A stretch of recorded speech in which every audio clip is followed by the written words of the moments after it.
계속해서 우리는 계시록을 쓴 사도 요한이 이 편지를 받는 7교회에 편지하면서 했던 인사, 그 인사를 네 번째 같이 나누고 있습니다. 그 중에 세 번째는 세 번은 전부 다 은혜와 평강 얘기를 나누었죠. 그리고 그 은혜와 평강은 바로 그리스도를 통해서 온다는 것을 우리는 알게 되었습니다. 이 편지를 받는 교회, 그리고 거기서 신앙생활하는 모든 이들은 당시 형편을 볼 때 언제 잡힐지 모르고 그렇게 잡히면 고난당하고 결국은 그 끝에 죽음의 길을 가야 하는 이들이었는데, 그렇기 때문에 항상 도망갈 준비, 피해 숨을 준비, 이런 거를 하는 것이 마땅한데, 그런 그들에게 사도 요한은 은혜와 평강이 있어야 한다고 이야기하죠. 그들은 은혜와 평강과는 거리가 먼 사람들인데, 거리가 먼 사람들에게 은혜와 평강이 있어야 한다고 이야기합니다. 그런 그들에게 은혜와 평강이 있기를 원하는 것은 당연한 것인데, 은혜와 평강을 누가 주는가? 사도 바울, 사도 베드로뿐 아니라 사도 요한은 모두가 다 동일하게 은혜와 평강은 예수 그리스도로부터 온다고 정확하게 이야기해 주었습니다. 진짜 놀라운 것은 그 성도들은 예수를 믿다가, 예수께서 가신 그 길을 가다가 이렇게 핍박을 받으니 예수님 하면 머리가 지끈지끈 아파야 하는데, 그래서 그 예수를 멀리 해야지 오히려 은혜와 평강이 올 것 같은데, 사도들은 오히려 은혜와 평강의 삶을 살려면 그리스도로부터 오는 은혜와 평강을 받아야 한다고 말하는 거죠. 진짜 아이러니합니다. 그런데 중요한 사실 하나가 있습니다. 그들이 믿는 예수, 그들이 따라가는 예수 그리스도는 이미 지금 그들이 겪고 있는 이 고난의 삶, 죽음의 길을 먼저 가셨다는 겁니다. 그 예수님은 죽음의 길을 먼저 가서 거기서 끝난 줄 알았더니 그게 아니고 죽었으나 다시 살아나셨고, 지금은 하나님 우편에 앉아 계시고 나중에는 심판주로 오신다는 겁니다. 그러니 죽는 것으로 끝이 아니라는 거죠. 고난이 끝이 아니라는 거죠. 분명히 잡혀 고난 당했어도 하나님의 은혜로 다시 살아나셨고, 다시 사신 예수 그리스도께서는 잡혀 죽을까 봐 걱정하며 바깥 출입도 못하고 있는 자기들끼리 모인 곳의 문을 꽁꽁 걸어잠근 제자들에게까지도 나타나셔서 평강이 있으라고 이야기해 주실 정도였습니다. 예수님은 죽었으나 살아나 잠자는 자들의 처음 열매가 되셨듯, 지금은 고난받는 모든 이들이 그 고난으로 끝이 아니라 고난 이후에 더 큰 은혜가 있음을 보여주는 최초의 열매가 되셨다는 것을 기억하라는 겁니다. 그 최악의 상황에서도 평강의 길을 가셨던 것처럼 예수의 길을 따르는 모든 이들에게 평강의 길이 있음을 알려주신 첫 번째 열매였습니다. 그러므로 예수를 따르면 된다는 겁니다. 분명히 고난의 길이고 죽음의 길이지만, 그러나 그게 끝이 아니니까요. 하나님의 은혜가 있어서 다시 살아나시고 모든 이들에게 평강을 선포하셨던 예수 그리스도, 그 길을 가면 된다는 겁니다. 이렇게 요한은 편지를 받는 7교회 성도들에게 예수 그리스도의 은혜와 평강을 누리며 살라고 인사를 했고, 계속해서 오늘은 두 번째 요한의 인사 중에 은혜와 평강 말고 두 번째 인사, 자기가 꼭 하고 싶었던 말 뭐냐? 그건 인사라기보다는 예수님을 향한 자기의 신앙 고백을 이야기합니다. 뭐라고 이야기하는가? 그에게 영광과 능력이 세세토록 있기를 원한다 하는 자기 신앙 고백을 7교회의 성도들에게 이야기해주고 있습니다. 어떻게 이 고백을 하는가? 5절 하반절과 7절을 보면 이렇게 말했습니다. 5절 하반절, 우리를 사랑하사 그의 피로 우리의 죄에서 우리를 해방하셨다. 예수님이 어떤 분인가 하면 우리를 사랑하신 분, 두 번째, 그의 피로 우리 죄에서 우리를 해방하신 분, 그분이 예수 그리스도죠. 6절 보시면 이렇게 말합니다. 그의 아버지 하나님을 위하여 우리를 나라와 제사장으로 삼으신 예수 그리스도. 세 가지를 이야기합니다. 우리를 사랑하신 분, 그의 피로 우리 죄에서 우리를 해방하신 분, 그리고 우리를 나라와 제사장으로 삼으신 그분께 영광과 능력이 세세토록 있기를 원한다. 이 신앙 고백을 7교회 성도들에게 나누고 있습니다. 오늘 그가 고백하는 예수 그리스도, 신앙 고백의 예수 그리스도는 세 가지를 이야기할 수 있지만 크게는 그냥 둘로 나눌 수 있습니다. 우리를 사랑하셔서 그의 피로 우리를 구원하신, 해방시키신 분, 그리고 해방시킨 다음에 우리를 나라와 제사장으로 삼으신 예수 그리스도, 그분에게 영광이 있어야 한다. 그분에게 능력, 권능이 있어야 한다. 그것도 세세토록 있어야 한다 라는 신앙 고백을 합니다. 그 첫 번째, 예수 그리스도는 우리를 사랑하셨습니다. 사도 요한이 자기의 신앙으로 고백하는 예수님은 우리를 사랑하셨고, 그렇기 때문에 그분은 영광과 능력을 받기에 합당한 분이라는 겁니다. 예수 그리스도께서 우리를 사랑하셨다는 것이 그렇게 대단한가? 예, 대단하죠. 뭐라 표현할 수 없을 정도의 대단함이죠. 우리 인간은 완전한 사랑을 할 수 없습니다. 예수께서 우리를 사랑하셨다 그랬는데 그 사랑과 우리 사랑은 다릅니다. 우리는 완전한 사랑이 불가능해요. 그러나 완전에 가까운 사랑을 합니다. 어떤 사랑이요? 다른 거는 몰라도 핏줄에 대한 사랑. 핏줄에 대한 사랑만큼은 완전한 사랑입니다. 누가복음 15장에 의하면 너무나도 유명한 돌아온 탕자 얘기가 있죠. 제가 설교를 준비하면서 가만히 생각해 보니까 저는 탕자 얘기를 한 번도 안 했더라고요. 너무나도 잘 아니까 탕자 얘기를 안 했어요. 설교를 준비하면서 본문을 다시 한번 읽어봤습니다. 어떤 사람에게 두 아들이 있는데 그 둘째 아이가 망난이었습니다. 그래서 뭐라고 얘기하냐면, 아버지 죽으면 줄 재산 지금 주세요. 이게 뭐 말이 안 되는 소리죠. 주는 분은 아버지인데 마치 자기 것인 양. 우리도 그렇게 사는 사람들이 꽤 있어요. 어차피 내 거라고 하는 사람들이 있잖아요. 진짜 세상 말로 하면 싸가지가 없어요. 아버지 죽으면 그 재산 우리 건데 내 거 주세요. 마치 자기 것인 양 그렇게 달라고 합니다. 그러자 아버지는 큰아들과 작은아들에게 그들이 받아야 될 몫을 아예 나누어 주었습니다. 그렇게 나누어 주자 둘째 아들이 며칠 지나지 않아서 가진 재산을 다 정리하고 소리 소문 없이 외국으로 떠나 버렸습니다. 그리고 외국에서 그 재산을 다 탕진하고 말았죠. 그렇게 재산을 다 탕진했는데 마침 그가 간 그 외국 그 나라에 큰 흉년이 들어서 먹고 살 길이 없었습니다. 돈이 있었으면 괜찮은데 다 탕진했기 때문에 어떻게 할 수가 없었죠. 먹고는 살아야 되겠고, 그래서 여기저기 수소문해서 알아낸 일이 돼지를 치는 거였습니다. 여러분, 이게 굉장히 상징적인 의미를 가지고 있는데요. 이스라엘은요, 돼지를 키우면 안 돼요. 이스라엘은 하나님께서 돼지를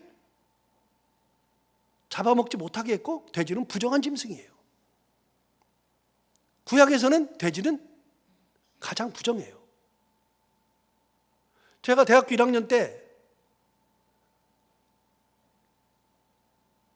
제7 안식교회에서 여러분 마리성도 예수 그리스도 교회, 그 마리성도 예수 그리스도 교회의 사람들은요, 미국에서 한국으로 많이 선교사를 보내요. 그래서 미국 사람들이 와가지고서 자기 인생 동안에 2년 이상은 외국에서 선교사로 봉사를 해야 돼요. 그들의 의무 중에 하나예요. 그분들이 전 세계로 다 오는데 우리나라에도 많이 와요. 그런데 그 사람들이 와가지고 길거리에서 제가 대학 다닐 때 많이 전도했다고요. 2명씩 짝지어서. 그 사람들이 영어를 하니까 저는 뭐 영어를 전공하기도 하지만 영어를 배우고 싶으니까 그 사람들하고 말이라도 한번 해보려고 길거리에서 말도 하고 그랬던 시절이었습니다. 그분들이 영어, 이제 미국에서 온 사람들이 많으니까 특히 유타주에서 많이 오죠. 유타주는 거의가 다 그 성도들이 중심입니다. 그러니까 그 사람들이 만드는 어학원이 있었어요. 어학원이 있어가지고 제가 대학교 1학년 때 한 달 그 어학원을 다닌 적이 있습니다.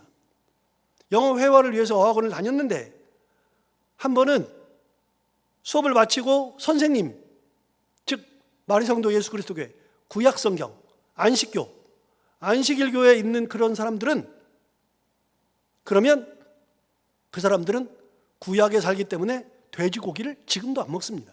돼지고기를 엄청 멀리합니다. 근데 그 사람이 같이 내려왔는데 그 밑에 정육점이 있었는데 그날따라 돼지를 도축을 해가지고 돼지 큰 거를 이 정육점 사장님이 어깨에 메고 들어가는 거예요. 그거를 우리 선생님이 보더니 기겁을 해요. 그러니 막 뛰쳐 들어가더라고요. 여러분 요즘 시대에도 구약 시대에 살면 돼지 그러면 멀리합니다. 제가 대학교 1학년 때 눈으로 똑똑히 봤습니다. 아, 이렇구나.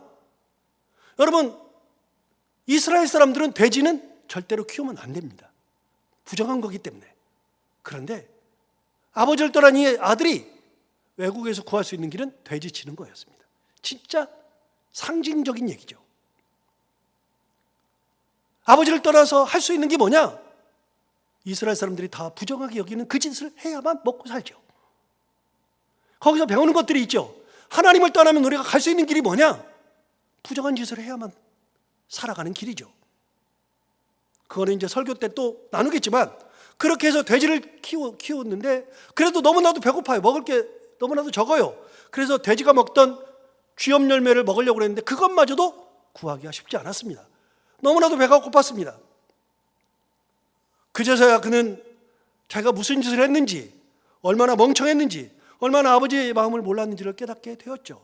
가만 생각해 보니 자기 집에도, 아버지 집에도 종들이 있는데, 나처럼 이렇게 일꾼들이 있는데 그들은 아버지 집에서 나랑 똑같이 종으로 사는데, 노예로 사는데, 남의 집 일꾼으로 사는데 그들은 배가 안 고프거든요.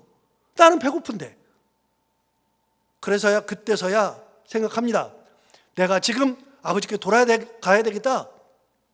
아버지께 가서 아버지의 자식이라고 하기도 죄송스러우니 나를 일꾼의 하나로 보소서 라고 이야기해야지 하고 마음 먹고 아버지께로 돌아갑니다. 배은망덕하죠. 도저히 용서할 수가 없습니다. 특히 저 같은 성격을 가진 사람들은 용서가 잘 안 됩니다. 정의감이 좀 남다르고 그런 걸 못 보는 사람들은 용서가 안 돼요. 이 자식이라도 용서가 안 돼요. 그런데 그 아버지 어떻게 했을까요? 그 아버지는 아들이 외국으로 나갔는데 그때부터 매일마다 동구 밖에서 아들을 기다렸습니다. 혹시 잘못되지는 않았을까? 죽지는 않았을까? 어느 날 보니 저 멀리서 아들이 오는 겁니다. 세상 사람들은 그 아들을 욕하는데 아버지는 그 아들이 항상 걱정이었는데 저 멀리에서 아들이 오는 겁니다. 아무도 알아보지도 않고 아무도 있지도 않은데 그런데 그 아들이 오는 겁니다. 아주 멀리서 아들을 알아본 아버지가 막 달려가서 아들을 꽉 껴안고 입을 맞추기 시작합니다. 너무나도 기쁨으로 맞아줍니다. 그러자 아들이 말합니다. 아버지, 내가 하늘과 아버지께 죄를 지었사오니 지금부터는 아버지의 아들이라고 일컬음을 받을 수가 없습니다. 그러니 저를 품꾼의 하나로 보소서. 저는 그냥 먹여주기만 하면 됩니다 라고 이야기하죠. 그런데 아버지는 아들의 이 말에 귀를 기울이지 않습니다. 놀라운 거죠. 너 왜 돌아왔어? 너 뭐야? 넌 내 자식 아니야. 아버지는 그렇게 안 해요. 그 아들에게 달려가서 목을 껴안고 입을 맞춘 다음에 종들을 부릅니다. 아들을 데리고서 집으로 돌아와서 종들을 불러가지고 뭐라 그러냐면 집에서 제일 좋은 옷을 내다가 입혀라. 손에다가 가락지를 끼워라. 발에다가 신발을 신겨라. 종의 모습을 다 없애버리고 아들의 모습을 다시 찾아주었습니다. 그리고서는 뭐라 그러냐? 송아지 잡아라. 잡아서 우리 먹고 즐기자. 말도 안 되죠. 저는 이해가 되지 않습니다. 한 인간으로는 절대 이해가 되지 않습니다. 저나 이런 페르나가 어디 있습니까? 싸가지가 없죠. 세상 어느 누구도 이해가 되지 않을 겁니다. 심지어는 그 형도 이해가 되지 않았습니다. 그 형 큰아들은 아버지의 재산을 받고 나서도 계속해서 하루 종일 밖에서 일을 하면서 아버지의 뜻대로 살았습니다. 그날도 일을 하고 돌아오는데 집에 가까이 와보니 갑자기 풍악 소리, 춤추는 소리가 들리는 겁니다. 너무나도 이상해서 종을 불러서 물어보니 동생이 돌아왔고 아버지가 송아지를 잡아서 같이 잔치를 벌이고 있다는 겁니다. 큰아들이 너무나도 화가 나서 아버지의 뜻을 어기고 간 이 무례한 자식을, 이런 동생을 받아주는 아버지도 이해가 안 되고 아버지가 이렇게 하는 것도 이해가 안 됩니다. 큰아들이 이해를 못해요. 그래서 집을 안 들어갑니다. 자기는 아버지를 속썩인 적이 없어요. 집을 들어가지 않습니다. 아버지는 단 한 번도 자기가 이렇게 살았는데 자기를 위해서는 아버지한테 말합니다. 아버지가 나중에 찾으러 가니까 말합니다. 아버지는 나를 위해서 송아지는 고사하고 염소 새끼 한 마리도 잡아준 적이 있습니까? 아버지는 나를 위해서 친구를 불러가지고서 같이 먹고 놀 적이 있습니까? 라고 아들은 아버지에게 불평을 합니다. 저는 아들 편입니다. 이해가 되지 않습니다.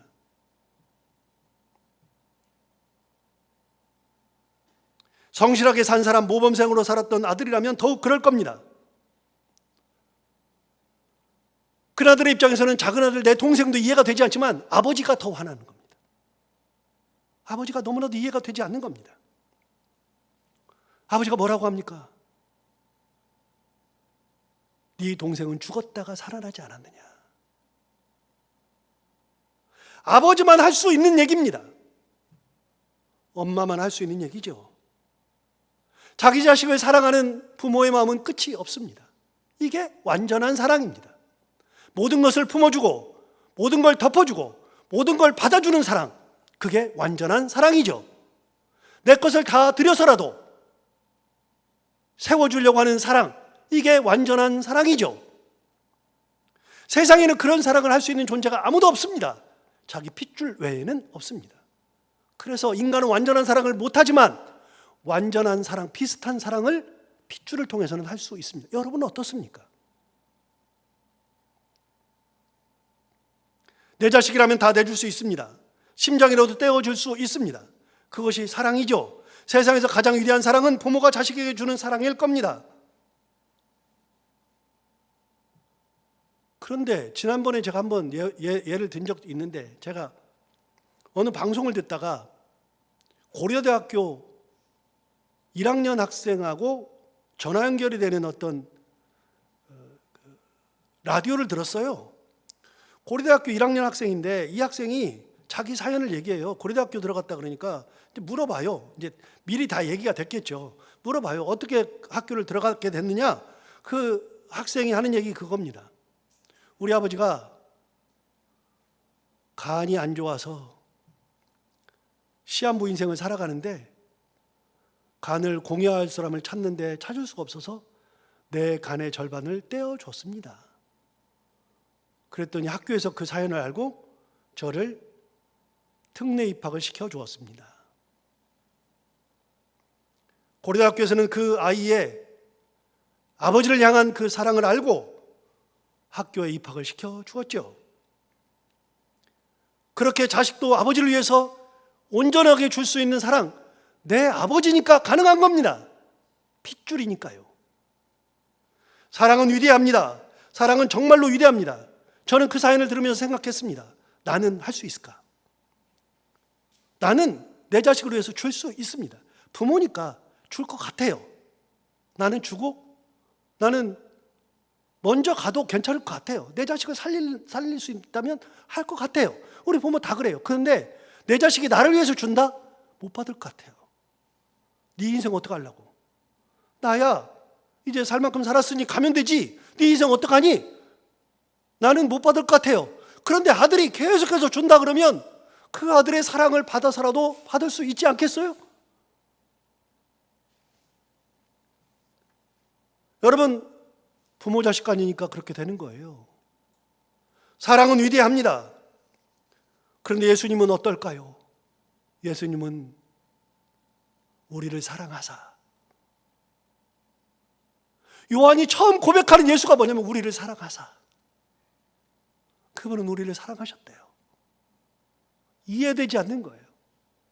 아무리 생각해도 이해가 되지 않는데 우리 주님은 예수 그리스도의 그 신성을 버리시고 하나님임을 버리고 이 땅으로 내려와서 우리를 위해서 우리를 사랑하사 피를 흘려 우리를 해방해 주셨다.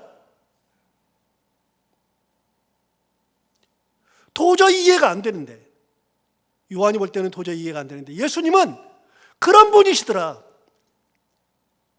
지금 고난받고 지금 죽음의 길을 가야 하는 너희들, 우리 모두를 위해서 우리 주님은 우리를 사랑하셔서 피를 흘리시고 우리를 해방시켜 주었다는 겁니다.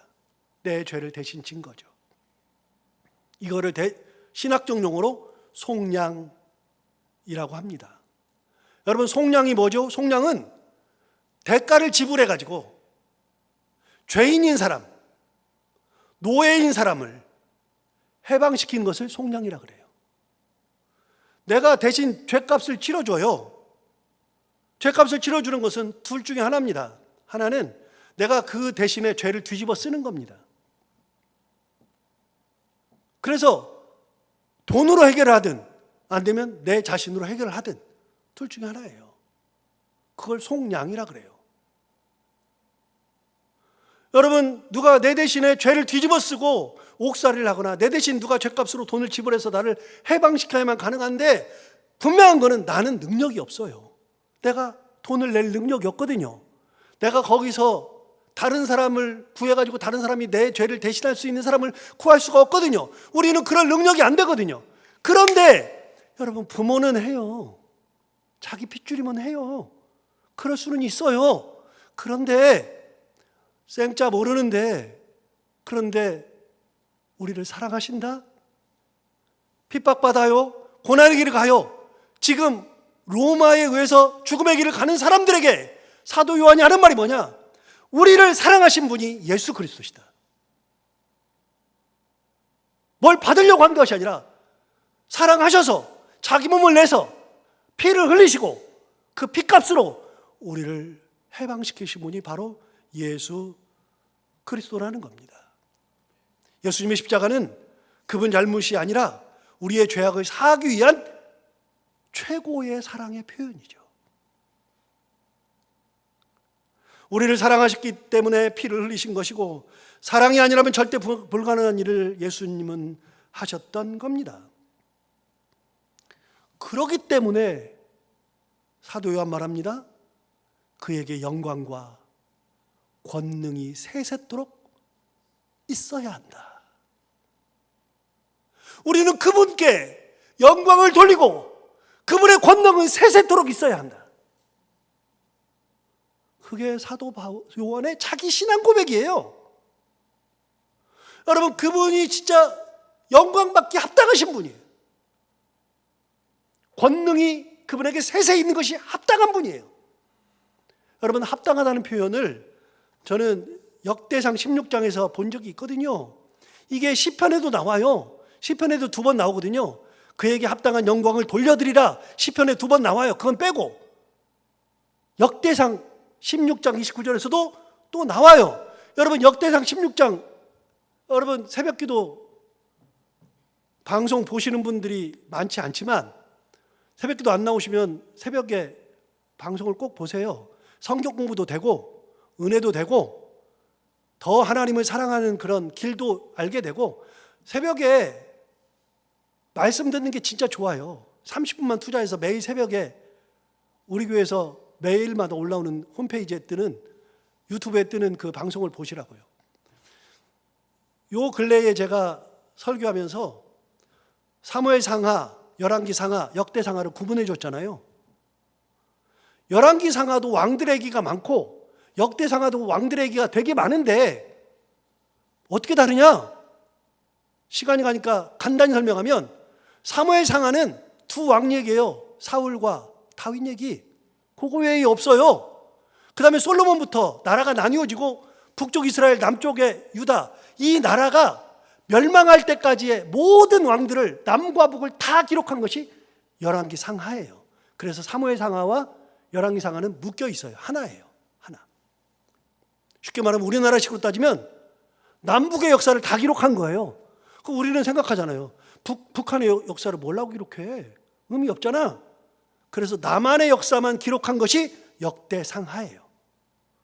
그래서 역대상하에는요, 다윗부터 그 다음에 유다 왕국의 멸망까지예요. 북쪽 이스라엘은 관심이 없어요. 역대상하는. 그래서 다윗 얘기는 역대상에 다 나와요. 역대상은 다른 왕이 없어요. 그냥 역대상은 다 다윗 얘기예요. 그럼 제가 얘기했잖아요. 역대상 16장 다윗 얘기네. 저처럼 성경을 좀 알면 역대상 16장 그럼 역대상은 다 다윗 얘기인데 그러면 역대상 16장 29절에 나오는 이 말은 다 다윗 얘기네. 딱 알 수 있어요. 여러분 뭐라고 다윗이 얘기하나? 이렇게 얘기합니다. 역대상 16장 29절 이렇게 말하죠. 여호와의 이름에 합당한 영광을 그에게 돌릴지어다. 여러분 다윗이 뭐라 그러냐면 여호와의 이름에 합당한 영광을 그에게 돌리자라고 이야기하면서 거룩한 옷을 입고 여호와께 예배할지어다 이렇게 얘기해요. 여호와 이름에 합당한 영광, 합당한 영광이랍니다. 하나님은 영광받기 합당합니다. 왜요? 다윗이 평생을 살면서 하나님의 은혜를 생각하면 양치기 소년이었는데 그런 자기를 지명해서 부르신 분이 하나님, 기름 부으신 분이 하나님, 왕으로 세우신 분이 하나님, 나도 몰라요. 그런데 하나님이 나를 그렇게 여기까지 인도하신 때 그 어릴 때부터의 나를 인도하신 거 보면 내가 어떻게 거기서 이렇게 오지? 내 힘이 뭐지? 내 힘은 없어요. 그런데 하나님께서 다 하셨잖아요. 그러니까 내가 생각할 때는 내 인생은 하나님께서 인도하시고 하나님께서 다 주셨어요. 그래서 모든 영광은 하나님께. 다윗이 말하는 거예요. 그런데 뭐라 그러냐? 여호와 이름에 합당한 영광. 합당한 영광. 하나님이 골리앗을 이기게 하세요. 어떻게 해요? 몰라요. 내가 어떻게 이기는지도 모르는데 이겨요. 도망을 다니는데도 끝까지 지키세요. 그렇게 지키셔서 엄청난 위험을 다 이기게 하세요. 어떻게 이렇게 지키는지 이해가 안 돼요. 전쟁을 하면서도 그렇게 많이 했는데 단 한 번도 다친 적도 없어요. 진 적도 없어요. 어떻게 이렇게 다 이길 수 있는가? 몰라요. 하나님이 왕을 삼았어요. 그렇게 40년이라는 시간을 왕위를 지켰어요. 인생을 돌아보니 하나님의 은혜가 얼마나 큰지, 얼마나 나를 사랑하셨는지, 크게 사랑하셨는지, 얼마나 나를 애틋하게 생각하시고 지키시고 돌보시는지, 이끄시는지 진짜 모르겠어요. 그런데 내가 지금 이 자리에 서서 보니 내 인생을 지금까지 인도하신 그 모든 것은 하나님께서 나에게 은혜 주시고 나를 지키시고 인도하시고 보호하시고 세우시고 이 모든 게 다 하나님 거예요. 내가 한 게 없어요. 그래서 뭐라 그러냐면 여호와 이름에 합당한 영광을 돌릴지어다. 내가 잘나서가 아니라 하나님 앞에 합당한 영광을 돌려야 한다. 이게 다윗의 고백이에요. 합당한 영광. 하나님의 그 사랑, 인도, 섭리 모든 것은 엄청나죠. 거기에 합당한 영광만 돌려도 되는 겁니다. 더 이상 할 것도 없어요. 그냥 합당한 거. 합당하게. 딱 맞게. 그러면 나는 없어요. 하나님 앞에 섰을 때 나는 없어요. 오로지 하나님만 남죠. 그게 합당한 거예요. 예수님을 볼 때 그랬습니다. 사도 요한이 볼 때 예수님은 어떻게 우리를 사랑하지? 어떻게 우리를 속량하지? 어떻게 피를 흘리지? 우리를 어떻게 해방하지? 몰라요.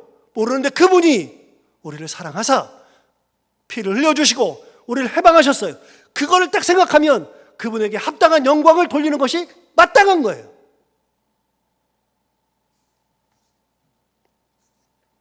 우리는 바로 그 예수 그리스도의 은혜로 사는 사람들입니다.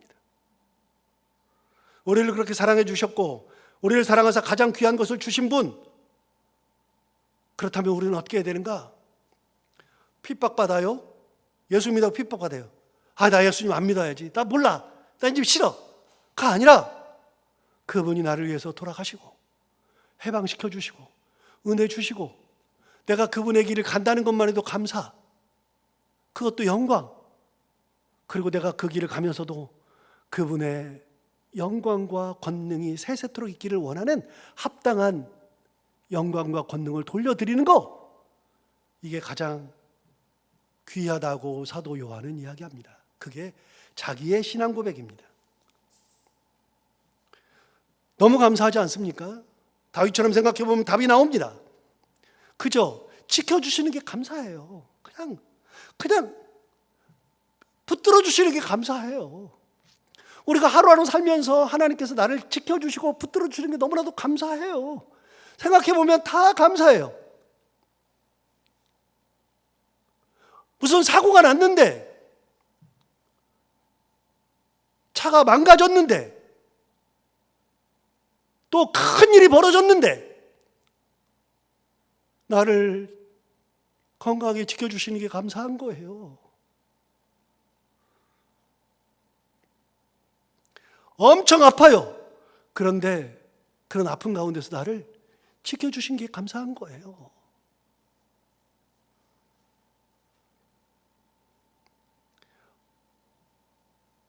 엊그저께 호주에 있는 아들과 통화하는데 유학을 가가지고서 돈이 없는데 차가 필요하다 그래서 차를 사라고 돈을 줬더니 700만 원짜리 샀어요. 그 700만 원짜리 차가 뭐 온전히 가기는 하겠어요? 3년을 거의 타는데 3년 거의 못 타가지고서 차가 꿀떡꿀떡 하더니 그 다음부터는 돈을 먹기 시작하는데 한 번 들어가면 150만 원, 한 번 들어가면 150만 원 막 그래가지고 엄청 돈을 먹어요. 그래서 결혼하기 전에 아빠 도저히 이제 차를 못 타고 학교를 가야 되겠는데 차가 없어요. 그래서 이렇게 저렇게 막 해가지고 그래가지고 막 돈을 보내주고 막 그래가지고 새 차를 사줬어요. 어차피 네 인생에 새 차가 필요하니 새 차가 있어야 된다. 그래야지 돈도 안 들고 마음도 쓰지 않는다. 그래서 새 차를 사줬어요. 그랬더니 막 타면서 너무 좋대요. 맨날 내가 맨날 제 자랑하듯이 그러거든요. 제가 사줬으니까 차 괜찮니? 괜찮아요. 맨날 아빠 그만하세요. 그래요. 그런데 저는 제 자랑을 하고 싶어요. 왜? 나는 없는데 사줬으니까. 막 그런데 엊그저께 통화했더니 아빠 차 긁었어요 그러더라고요. 긁었대요. 운전하다 보면 다 그런 일이 일어나죠. 안 그런 사람 어디가 있어요? 여러분 운전하는 사람 치고 안 긁은 사람 있어요? 다 긁었지? 다 도색하고 뭐 그렇게 다 했지. 저도 몇 번 했어요. 하고 나면 또 깨끗해져요. 한 우리나라는 이렇게 하면 한 100여만 원 들어요. 그런데 했더니 가봤더니 호주는 비싸가지고 300만 원 달라 그러더래요. 긁었는데 그거 판금하고 도색하는데 300만 원이래요. 짜증난대요. 막 죽겠대요. 그래서 며칠 동안 막 잠을 못 자고 너무 힘들더래요. 그래서 제가 그랬어요. 야, 운전하다 보면 다 생겨. 다 그러는 거야. 그런데 아빠는 기준이 딱 한 가지다. 사람을 안 죽이면 된다. 사람을 안 치면 된다. 인명사고 없으면 된다. 두 번째, 너 안 다치면 된다. 차를 폐차해도 괜찮다. 없어도 된다. 그러나 그러면 고생하면 되지. 그러나 사람을 죽이는 건 안 된다. 운전하면서 절대로 안 해야 되는 것은 사람을 죽이거나 사람을 다치게 하는 것은 안 된다. 남의 물건을 크게 상하게 하는 것도 안 된다. 너 다치는 것도 안 된다. 근데 너 그런 거 없잖아. 그냥 긁었잖아. 그럼 괜찮잖아. 300만 원 있어도 되고 없어도 되는 건데 그거 네가 알아서 잘 고쳐. 그거 고쳐야지 어떡하겠냐. 그러면서 그랬어요. 너 감사기도 했니? 너 그냥 긁은 것만 해도 감사한 거 아니냐? 사람 안 다친 건 감사하고 너 안 다친 건 감사하지 않냐? 너 감사기도 했냐? 그랬더니 이제는 마음이 좀 안정돼서 괜찮대요. 감사기도 해라. 하나님 앞에 감사해라. 하나님이 너를 지켜주셨으니까 그 정도로 끝나는 것이지. 여러분 하나님의 은혜가 우리한테 있으니까 그 정도로 끝나고 여기까지 우리가 오는 거예요. 여러 사고 없는 사람이 어디가 있어요? 안 아픈 사람 어디가 있어요? 안 괴로운 사람 어디가 있어요? 세상 살면서 그런 사람이 어디가 있어요? 그냥 어떻게 하다 보면 펄컥 넘어지기도 하고 어떻게 하다 보면 그냥 잘못 다치기도 하고 그래요. 제가 저도 몇 번 다치기도 했는데 여러분 가장 창피해 시쳇말로 세상 말로 쪽팔리는 경우가 어떤 경우냐면요. 차 타고 있는데 차가 갑자기 브레이크 밟아가지고 훅 가가지고 이게 앞으로 가가지고 넘어지는 거예요. 얼마나 쪽팔려요. 그러니까 그때는 어떻게 해요?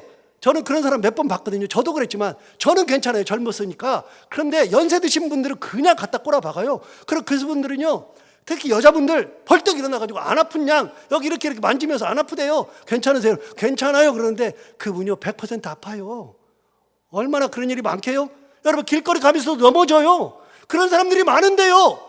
그런데 하나님께서 지켜주시니까 우리가 여기까지 오는 거 아니에요? 다 감사 아니에요? 내가 지금 고난 받는다고 나 예수 안 믿어, 나 몰라, 그런 게 아니라 사도 요한 얘기하잖아요. 너 그 길 가는 것만 해도 감사한 거야. 그분은 우리를 사랑하사 본인의 피를 흘려서 우리를 해방하신 분이 예수 그리스도시여 그분에게 합당한 영광을 돌려드리라. 그분에게 권능이 세세토록 있어야 한다. 두 번째 6절에 이렇게 말합니다. 아버지 하나님을 위하여 우리를 나라의 제사장으로 삼으셨대요. 이 말이 잘 해석이 안 돼요. 그래서 공동번역 성서를 찾아보니까 이 말을 이렇게 말했어요. 공동번역 성서에 가면 하나님께서는 우리를 아버지 하나님을 섬기는 제사장이 되게 하셨다. 여러분 우리가 누구예요? 죄인이에요. 죄인이 뭘로 만들어졌어요? 제사장으로 바뀌었어요. 예수님의 피로 말미암아 우리를 구원하시고 우리를 해방시킨 다음에 그걸로 끝이 아니라 우리를 하나님을 섬기는 제사장으로 바꿔주신 분이 바로 예수님이에요. 내가 제사장이 될 수가 없잖아요. 여러분 우리가 어떻게 제사장이 돼요? 그게 안 되잖아요. 우리는 그게 불가능한 사람들이에요.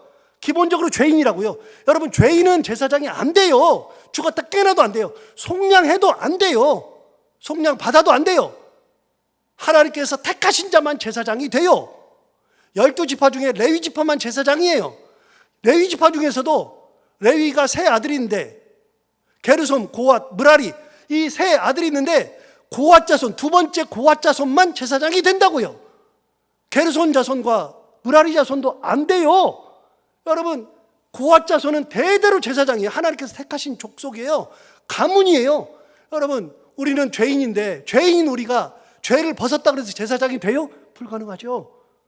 그런데 거기서 어떻게 하셨느냐? 우리를 하나님이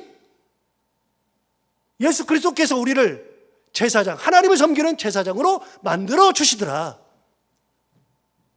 그러니까 우리가 지금 핍박받은 인생을 살아도 어려운 인생을 살아도 우리 주님을 따라가면 우리 주님의 은혜 가운데 우리를 해방하신 그 주님의 은혜로 우리가 하나님을 섬기는 제사장의 신분으로 바꾸어 주시더라. 그래서 나는 그 예수 그리스도께 영광과 권능이 세세토록 있기를 원하노라. 하나님 예수 그리스도만 영광 받으시면 된다. 그분 따라가면 된다. 이게 바로 신앙생활의 자세예요. 사도 요한이 가르쳐주신 신앙생활의 자세. 오늘 이 인사를 통해서 사도 요한이 신앙 고백을 하듯 우리도 그렇게 예수 그리스도에게 영광과 권능을 세세토록 돌려드리는 합당한 영광을 돌려드리는 그런 삶을 살아가는 참 신앙인들이 다 되기를 바랍니다. 기도하겠습니다. 하나님 아버지 그런 우리가 되게 하여 주옵소서. 하나님 그런 우리 교회가 되게 하여 주옵소서. 그렇게 하나님 예수 그리스도에게 합당한 영광을 돌려드리고 권능이 세세 무궁토록 있기를 간구하는 그런 하나님을 바라보며 예수 그리스도를 바라보며 그 길을 기쁨으로 따라가는 그런 신앙인들, 그런 교회가 되게 하여 주옵소서. 예수님 이름으로 기도하옵나이다.